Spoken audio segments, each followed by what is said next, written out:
Untuk yang ini saya beritahu you, selagi dia tak mengelembung, you boleh makan. Sebab once dia dah mula ada bakteria, dia akan mengelembung 1 minggu je. Ya, so maksudnya senang untuk kita faham lah ya. Okey, so ada soalan? Tak ada?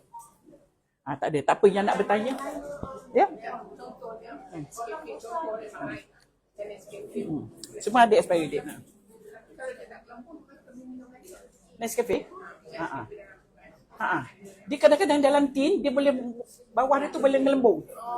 Orang dah tak boleh makan dah tu. Walaupun expiry date dia masih berjalan lagi, masih belum sampai tarikh luput dia tu, dia mengelembung tu dah tak boleh minum.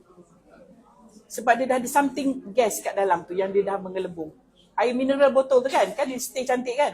Kalau dia duduk terhenyot-henyot, hayun-hayun, dah tak boleh minum dah. Sebab dia dah ada something inside, dia dah ada something. Dia bukan bakteria, mungkin dia ada gas ke apa ke. Itu dah tak boleh lah puan. Walaupun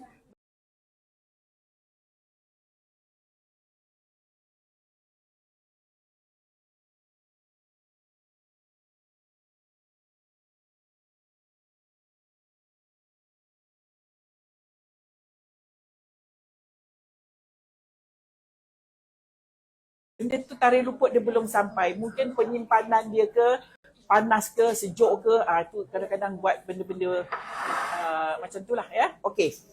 Alright, dah. Okey, untuk perempuan di luar sana, yang mana nak dapatkan produk-produk Kak Zaida, boleh WhatsApp kita pada nombor di atas. Dan yang nak datang secara berombongan, okey? Boleh WhatsApp kita pada nombor di bawah. Okey, untuk pembelian produk Kak Zaida, pembelian dan pertanyaan boleh hubungi kami di talian 0116 189 0961. Okey, untuk rombongan, alright, untuk rombongan ni, okey, kita yang sebenarnya rombongan ni tiada charge yang kita kenakan pada perempuan. Ramai lagi yang masih bertanya-tanya, risau. Ya, datang ramai-ramai kita bayar ke? Tak ada, saya tak minta RM1, 10 sen pun saya tak minta. Tabung pun tak ada. Ya, memang kita masak untuk perempuan datang. Cuma perlu inform kita terlebih dahulu. Alright, okey, ni saya okey sekejap ya. Untuk pembelian produk Kak Zaida, produk kita boleh post ke seluruh Malaysia termasuk Sabah dan Sarawak. Kita tiada premis